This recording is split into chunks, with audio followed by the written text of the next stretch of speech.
వ్యాఖ్యలు చేస్తూ వచ్చారు. వివాదాస్పద వ్యాఖ్యలు చాలా సందర్భాల్లో మాట్లాడారు. ప్రజా తీర్పు చాలా స్పష్టంగా క్లియర్గా ఉంది. ఎందుకంటే ప్రజలు ఉపేక్షించరు, ఇటువంటి సంస్కృతిని ప్రజలు ప్రోత్సహించరు. అందుకనే ప్రజలు ఆ రకమైన తీర్పు ఇచ్చారు. అంటే ఇదొకటే ఉదాహరణ కాదు, ఈ వ్యాఖ్యలు మాత్రమే ఉదాహరణ కాదు, చాలా అంశాలు ఉన్నాయి. అందులో ఈ బూతుల సంస్కృతికి తెరలేపడం వీటన్నిటిని కూడా ప్రజలు గమనిస్తూ వచ్చారు కాబట్టి ఆ రకమైన తీర్పు ఇచ్చారు.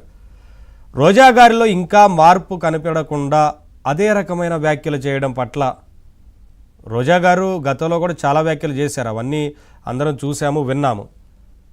కానీ మళ్ళీ అదే రకంగా వారు మాట్లాడటం ఇవన్నీ చూస్తుంటే మీకు ఏమనిపిస్తోంది? సార్, ఈ మధ్య కాలం అంటే గవర్నమెంట్ మారి సంవత్సరం దాటిపోతున్నా ఈ 2 నెలల నుంచి కొంచెం ఎక్కువగా, ఒక నెల రోజుల నుంచి మరీ ఎక్కువగా రోజా గారు వచ్చి ఆవిడ యొక్క నోటికి పట్టినటువంటి దురదని, నాలుగుకు పట్టినటువంటి అహంకారాన్ని బయటకు పెట్టడానికి రీజన్ ఏంటంటే, క్లియర్ గా ఆడుదాం ఆంధ్ర అనేటువంటి స్కీముకు సంబంధించి ఆవిడ చేసినటువంటి స్కామ్ లో ఆల్రెడీ ప్రభుత్వం తవ్వకాలు మొదలుపెట్టింది. అందులో ఆవిడ ఎంత పెద్ద ఎత్తున అవినీతి చేసిందో అందరికీ తెలుసు. రాబోయే రోజుల్లో ఖచ్చితంగా ఆమె అరెస్ట్ అవుతుంది 100%. ఈ అరెస్టు ఆవిడ చేసినటువంటి అవినీతి వల్ల అరెస్ట్ చేశారని చెప్పేసి ప్రజలు ఎక్కడ నమ్ముతారు అని చెప్పేసి కాదని ప్రజలను డైవర్ట్ చేయాలనే ఉద్దేశంతో రోజా కూటమి ప్రభుత్వాన్ని ఇలా తిట్టింది కాబట్టే అరెస్ట్ చేశారు అని చెప్పేసి ప్రజలను నమ్మించాలి అన్నటువంటి ఉద్దేశంతో ఈ డ్రామాలన్నీ తెర ముందుకు ఇప్పుడు తీసుకొస్తోంది రోజా క్లియర్ గా. కానీ ప్రతిసారి గతంలో ఎలా అయితే ఇష్టారీతిగా నోటుకొచ్చినట్టు మాట్లాడి, నేను మహిళని, నన్ను ఎవరు ఏం చేయలేరు, మీడియా ప్రతినిధులను కూడా రేప్ చేస్తారని నన్ను వచ్చి రండి చూద్దామని మాట్లాడినటువంటి వ్యక్తి ఆవిడ దారుణాతి దారుణంగా పవన్ కళ్యాణ్ గారిని, చిరంజీవి గారిని, నాగబాబు గారిని, చంద్రబాబు నాయుడు గారిని, లోకేష్ గారిని, భువనేశ్వరి గారిని, ఆఖరికి లోకేష్ గారి భార్య అయినటువంటి బ్రహ్మిణి గారిని కూడా ఇష్టారీతిగా మాట్లాడింది ఆవిడ. ఆ విషయాలను మనందరికీ తెలుసు.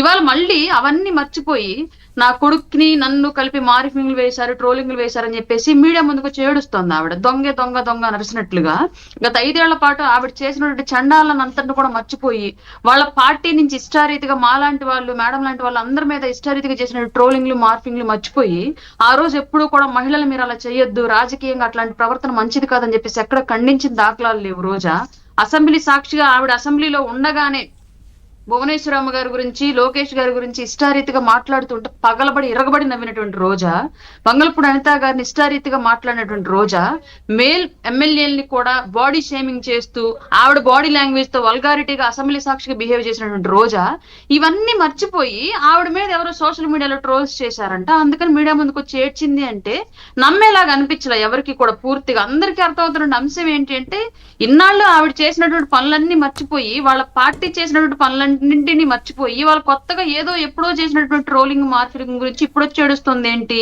అనేది ప్రజలు ఆలోచిస్తే అందరి ముందు కనిపిస్తున్నటువంటి విషయం ఏంటంటే, ప్రస్ఫుటంగా ఆడుదాం ఆంధ్రాలో ఖచ్చితంగా జైలుకి వెళ్ళిద్ది.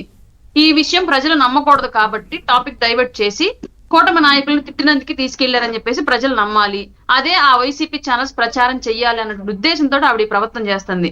కానీ గెలిచినటువంటి ప్రజా ఆమోదంతో, ప్రజల యొక్క ఓటుతోటి గెలిచిన, ప్రజాస్వామ్యబద్ధంగా గెలిచినటువంటి నాయకుల్ని గాలినా కొడుకులను మాట్లాడుతుందంటే ఈవిడ ఆ నాలుగు. మీరు అక్కడ అర్థం చేసుకుంటే 11 మంది ఎమ్మెల్యేలు వారి పార్టీకి సంబంధించిన వారు అందులో జగన్మోహన్ రెడ్డి కూడా ఉన్నాడండి. 11 మంది ఎమ్మెల్యేలు వాళ్ళ పార్టీ వాళ్ళు గెలిచారు. అలాగే మిగతా కూటమి ఎమ్మెల్యేలు అలా గెలిచారు, ఆ 11 మంది అలాగే గెలిచారు. అందులో ఈవిడ పార్టీ అధినాయకుడు, ఈవిడ నిద్రలేస్తే నా అన్న అన్న అన్న మాట్లాడేటువంటి జగన్మోహన్ రెడ్డి కూడా ఆ గాలినా కొడుకుల్లోనే ఉన్నాడు. ఆ విషయం అర్థం కాలే ఆవిడకి. ఆవిడ స్వయంగా వాళ్ళ పార్టీ అధ్యక్షుడు కూడా గాలినా కొడుకు అనేసింది క్లియర్ గా. అంటే ఒక ఏ ప్రాసెస్ ప్రకారం ఎన్నికయ్యారో ఆ ప్రాసెస్ ని ఆవిడ తప్పుపడుతుంది కాబట్టి అదే ప్రాసెస్ లో ఎన్నికైనటువంటి వాళ్ళ 11 మందిని కూడా ఆవిడ ఓపెన్ గా గాలినా కొడుకులను ఒప్పేసుకున్నట్లే.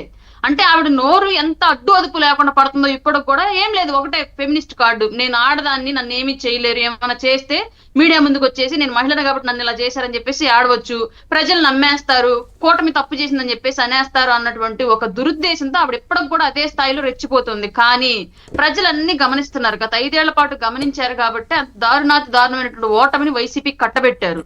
ఇప్పుడు కూడా ఈవిడ చేసేటువంటి డ్రామాలని ప్రతి ఒక్కళ్ళు గమనిస్తున్నారు. ఈవిడ చేస్తున్నటువంటి ఆ ఏడుపులు అనుకున్నటువంటి వేరే ఉద్దేశం అన్ని కూడా ప్రజలకు తెలుసు. ఆంధ్ర రాష్ట్ర ప్రజలకి మళ్ళీ పిచ్చిలాగా పోయిన 5 ఏళ్ల పాటు నమ్మినట్లుగా ఈసారి నమ్మే పరిస్థితి లేదు. కూటమి ప్రభుత్వం ఇలా అధికారంలో ఉంది. ఇష్టారీతిగా మాట్లాడితే ఖచ్చితంగా చర్యలు ఉంటాయి. ఆ రోజు మీరు ఫిమేల్ కార్డు వాడినా సరే కష్టం, ఎందుకంటే తప్పు చేస్తే తప్పుకి కులం కార్డు, జెండర్ కార్డు లేదు. ఈ విషయం గుర్తుపెట్టుకోవాలి ఎవరైనా సరే. సడన్ గా మీడియా ముందుకు వచ్చేసి మేము వెనకబడినటువంటి వర్గాల వాళ్ళం కాబట్టి, లేదంటే మేము మహిళలం కాబట్టి అన్నటువంటి వాడు ఈజీగా వాడేస్తారు. బట్ తప్పు చేసినప్పుడు ఆ 2 వర్డ్స్ వాళ్ళకి గుర్తుండవు. నేను మహిళను కాబట్టి అన్నది గుర్తుండదు, నేను వెనకబడినటువంటి వర్గాన్ని కాబట్టి అన్నది గుర్తుండదు. ఇష్టారీతిగా వాళ్ళు ఇష్టం వచ్చినట్టు చేసేయడం, దానికి సంబంధించి చర్యలు చేపట్టినప్పుడు మాత్రం ఈ 2 కార్డులను వాడడం ఆంధ్రప్రదేశ్ లో రాజకీయాలు ఇప్పుడు పరిపాటి అయిపోయింది. ప్రజలు ఈ విషయాన్ని గమనిస్తున్నారు. కూటమి ప్రభుత్వం కూడా ఎక్కువ రోజులు ఇట్లాంటి వాళ్ళని ఉపేక్షించడం వల్ల నష్టమే జరిగింది తప్ప లాభం ఏమీ ఉండదు. ఆవిడ చేసినట్టు అవినీతి క్లియర్ గా కనిపిస్తుంది. ఆడుదాం ఆంధ్ర కానివ్వండి, టూరిజం శాఖలో ఆవిడ చేసినట్టు అవినీతి కానివ్వండి, టీటీడీ లెటర్లు అమ్ముకోవడం ఆవిడ చేసినటువంటి దారుణాలు కానివ్వండి, ప్రతిదీ కూడా ప్రభుత్వం దగ్గర ఆధారాలు ఉన్నాయి. కానీ ఇంకా ఎందుకు జాప్యం చేస్తుందో అర్థం కానటువంటి విషయం ఇవాళ. ఎందుకు అంటే ఆలస్యం అవుతుందని అనిపిస్తున్నారు? చర్యలు తీసుకుంటున్నారు కదా కొన్ని చాలా కేసులు. ఇట్లాంటి వాళ్ళని సమాజంలో వదిలేస్తే అట్లాగే వెనకాల వాళ్ళకి భయం ఉండదు కదా. తప్పు చేసిన వాళ్ళు ఈజీగా తిరుగుతున్నారు, చలామణి అవుతున్నారు. వాళ్ళని ఏం చేశారు మమ్మల్ని అంటే కొన్ని కేసుల్లో ఆల్రెడీ విచారణ జరుగుతోంది కదా, చర్యలు తీసుకుంటారేమోని కొంత ఆలస్యం అయినా. లేట్ చేయొద్దు, 100% దీని మీద పూర్తిగా దర్యాప్తు త్వరితగతిన పూర్తి చేసి ఇట్లాంటి వాళ్ళకి తగినటువంటి చర్యలు చేపడితేనే అట్లాంటి నోర్లు మూతపడతాయి. లేదంటే రాబోయే వాళ్ళు కూడా ఇట్లాగే తయారవడానికి అవకాశాలు ఉన్నాయంటున్నాను. ఓకే, ఇంకాస్త త్వరితగతిన ఏదైనా సరే కేసుల విషయంలో విచారణ జరగాలంటారు.